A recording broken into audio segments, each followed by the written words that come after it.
La empresa Gestión en Tecnología e Información GTI presenta Todo sobre Factura Electrónica.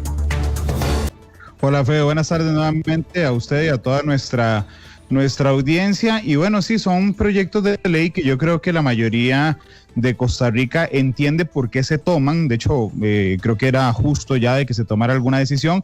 Sin embargo, que tendrán un fuerte impacto, ¿verdad?, en la recaudación de impuestos y que el gobierno de la República tendrá que buscar en otros lados. Don Álvaro Retana es el gerente general de GTI, nos acompaña el día de hoy. Don Álvaro, ¿cómo le va? Bienvenido. Buenas, encantado de estar con ustedes, un placer. Muchas gracias, don Álvaro. Indudablemente el conflicto de esta situación es que se habían proyectado esos ingresos en el Estado y que vamos a tener que buscar esas fuentes. O sea, entendemos por qué lo quitaron, pero vamos a tener que buscar esas fuentes de financiamiento en otro lado, don Álvaro. Sin embargo, como dicen los economistas, en algunas actividades la demanda puede ser elástica o inelástica. Esto es que bajando un poco el costo puede producirse mucho más ingreso, mucho más movimiento, y el país lo que necesita ahora, además de recaudación, también es reactivar la economía, y el sector turismo en algunos países como España, por ejemplo, lo están poniendo como punta de lanza para esa reactivación, y en otros países hemos visto que quieren darle fuerza al sector construcción también. Entonces, si estos dos sectores se ponen a funcionar, puede que el beneficio sea mayor que el costo que vamos a tener. Bueno, sí, es una posición muy interesante. Hoy, como siempre, tenemos un buen timing para las cosas, porque resulta que hoy, 20 de julio, hay un montón de obligados que tienen que presentar, ya se les fue mediodía, información importante ante el Ministerio de Hacienda, don Álvaro. Sí, estamos en realidad llenos hoy, porque todo lo que vencía la semana pasada, donde estaba el 15 del mes, tiene que presentarse el día de hoy. Y lo más importante es 400,000 contribuyentes que tienen que presentar la declaración del impuesto al valor agregado del IVA. Además, los 60,000 que están en el régimen simplificado y que presentan declaraciones cada trimestre, también tienen que presentar su declaración que combina tanto el IVA como la renta. Y luego la otra más importante, pues son muchas las declaraciones, pero la otra más importante es la declaración de renta sobre los bienes de capital, donde está la renta de los que alquilan viviendas, de los que alquilan locales comerciales o los que alquilan también bienes que son muebles. Por ejemplo, el que alquila una vagoneta, un retroexcavador o un vehículo de transporte, también tiene que presentar la declaración de renta sobre bienes de capital. Y como no aplica el alivio fiscal ya en este mes, toca hacer la declaración y pagar. Así es, ese es un detalle muy importante. Antes de profundizar en él, recordarle que pueden hacer sus preguntas al 905-222-0000, pueden llamar a ese número, pueden hacerla también a través del Facebook Live de Noticias Monumental. ¿Y por qué dije que querían profundizar en esto, don Álvaro? Porque la ley de alivio fiscal, es decir, que usted no tuviera que pagar el IVA en 3 meses y se lo dejaran para diciembre, ya se acabó. Es decir, la gente que presente hoy la declaración del IVA de junio tendrá que pagarla de una vez. Es correcto. Aunque en la Asamblea Legislativa se aprobó por 3 meses, con la posibilidad de que el gobierno pudiera hacer una ampliación por 1 mes más, el gobierno no lo hizo, y entonces ya hay que presentar la declaración y pagar de una vez. Y hemos tenido alguna, porque nuestro contact center ha estado hoy con llamadas que tienen que ver precisamente con este tipo de declaraciones, que tiene que ver con el cambio que hubo en la forma de incluir las exoneraciones, con el 1% que ahora tiene la canasta básica, y alguna gente con cierta confusión porque dice: ayúdeme a hacer la factura, necesito hacerla porque tengo que presentar la declaración hoy.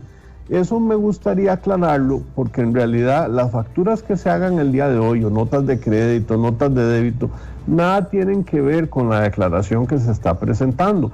Hay que ser conscientes que las declaraciones se refieren a lo que se hizo el mes pasado. Entonces, para todos los contribuyentes que tienen que correr por hacer facturas el día de hoy, no hay que correr. O sea, la declaración tiene que ver con lo que se hizo en el mes pasado, y nada de lo que se haga el día de hoy va a afectar esas declaraciones. Sí, si usted no hizo la factura, ya no la hizo.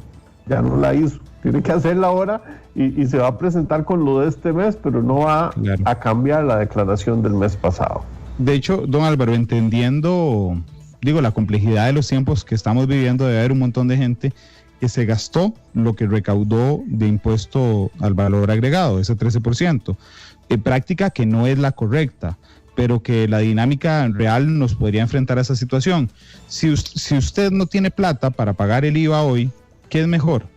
¿O qué es menos grave? ¿Que usted presente la declaración y no pague, o que no presente la declaración del todo? Hay que presentarla, porque de no presentarla son 223.500 colones. Una vez presentada, lo que corren son intereses moratorios, y el interés moratorio en este momento es un 11.5% anual. Entonces, ese interés, al dividirlo por mes, es como un 1% por mes. Entonces, por ejemplo, si lo que tenía que pagar era 100.000 colones, el interés moratorio va a ser alrededor de 1.000 colones por mes. Es decir, hay que presentar la declaración. Si no tiene dinero para pagarla, le van a empezar a correr intereses moratorios. Apenas tenga el dinero, paga, y entonces ya se suspenden los intereses moratorios. Don Álvaro, nos preguntan a través del 899-359-35 de WhatsApp. Buenas tardes, soy profesional independiente. ¿En cuánto tiempo se puede arrastrar el crédito fiscal? El crédito fiscal es totalmente arrastrable, es decir, eso se cierra mes a mes en las declaraciones.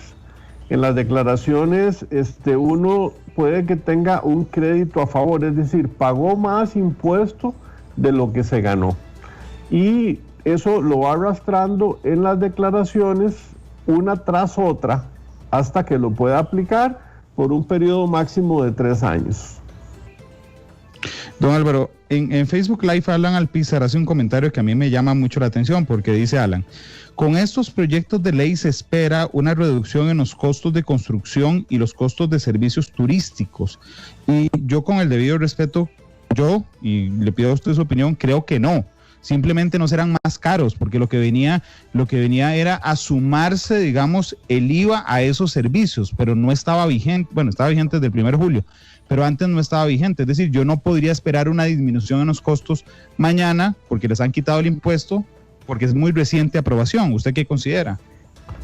Si lo que está en la Asamblea Legislativa afecta el 4% que acaba de subir, en realidad prácticamente, yo diría, entre comillas, no hay ningún efecto en los costos de la construcción. Y es por esto: en la construcción, los planos que no estuvieron visados a partir del 1 de octubre del año pasado empezaron a pagar un 13% en todo lo que fueron servicios de construcción. Ya todos los planos nuevos que no entraron en esa fecha están pagando ese 13%, excepto que lo que estén aprobando en la Asamblea incluya todos los proyectos nuevos. No va a haber ningún cambio en el costo de la construcción. Y los que sí fueron aprobados antes del 1 de octubre del año pasado ya tenían en sus presupuestos el subir del 0% al 4%, del 4% al 8% y del 8% al 13% en este periodo que tiene que ver con el 2020, 2021, 2022. Entonces, parece que no habría ningún efecto de eso. En el sector turismo sí es muy importante que los servicios turísticos pudieran permanecer con ese incentivo del 0% para reactivar la parte turística. Don Álvaro, José Francisco Rodríguez dice: con lo que acaban de decir, que se quitó el IVA en la construcción, que era el 4% que se cobraba a los proyectos antes de noviembre, o al 13% que se le aplica a cualquier proyecto nuevo. Por eso, no conozco el texto que se está aprobando. La única forma de que baje de precio será que incluya todos los proyectos, incluidos los nuevos. Ok, esa sería la única forma de que baje. Esa sería la única, sí, señor. Ok, déjeme ver, yo por aquí ando el texto, ya, así es que tal vez se lo podamos señalar. No, este no es el texto. Bueno, más adelante lo dejamos de tarea para conocer el texto completo. También hay una iniciativa, usted la conocerá bien, don Álvaro, de eliminar el 1% a la canasta básica. Recientemente he visto algunos estudios respecto al peso, digamos, del 1% del IVA en la canasta básica, y para una familia del primer quintil, es decir, una familia más pobre, de las más pobres, ese beneficio de eliminar el 1% son 2,000 colones por mes para toda la familia. En cambio, para una familia del quinto quintil, es decir, de los que más plata tienen, el beneficio es muy grande. Entonces podríamos estar ante un escenario donde estemos beneficiando a los que más tienen sin darnos cuenta. Y se pierde la trazabilidad. ¿Qué es la trazabilidad que se pierde anulando el 1% en la canasta básica? Sí, algo muy importante, con la exportación ya hay trazabilidad. Entonces, cuando se exportan piñas y un lote de piñas sale con alto contenido de agroquímico y lo devuelven en el país donde llegó, podemos saber cuál fue la finca que produjo esas piñas. Trazabilidad es que en los productos de canasta básica me permita saber quién fue el agricultor que está produciendo eso. Y por eso es que el producto va a tener un código CABIS, un código que está haciendo el Banco Central de Costa Rica y que va a ser obligatorio a partir del 1 de diciembre, y además va a tener un impuesto obligando al productor o a hacer una factura del mismo o que le hagan una factura de compra, pero el productor tendría factura, el distribuidor tendría factura y el vendedor final, el detallista, tendría factura, lo que permite ir atrás buscando dónde se produjeron esos bienes. De modo que si algún bien está mal, uno pueda detectarlo, pero también de modo que Hacienda y el Banco Central puedan conocer en la economía cuánto está produciendo cada actividad económica, cada producto y cada sector. Entonces, trazabilidad permite ese conocimiento pleno de qué es lo que está generando ingresos a nivel país. Don Álvaro, un día como hoy, en que está lleno prácticamente de obligaciones tributarias, ¿cuál es la consulta más recurrente que reciben ustedes en GTI? Hoy estamos con la consulta de cómo facturar la canasta básica con el 1%, porque antes estaba en el 0%, entonces hay que explicar a la gente que ahora se le pone en la línea el impuesto de un 1%. Además, cómo se incluyen exoneraciones. Las exoneraciones se incluían con un 100%, cuando el impuesto era 13%, estaba un 100% exonerada. Ahora la forma es, cuando el impuesto es 13%, tiene 13 puntos de exoneración y quedó en 0. Y esto a la gente lo ha confundido porque antes había que poner 100%, ahora son 13 puntos de exoneración. Entonces lo que hacemos es que cuando ellos llaman, hacemos la factura junto con la persona y le explicamos. Y lo otro que es muy importante es cómo presentar la declaración. La declaración del IVA es sumamente complicada, son 2 si la queremos ver, y la gente está muy confundida, principalmente toda esta nueva generación de contribuyentes que lo hacen por primera vez. Hay que explicarles paso a paso cómo es que se hace la declaración del IVA. Esos son los más frecuentes el día de hoy.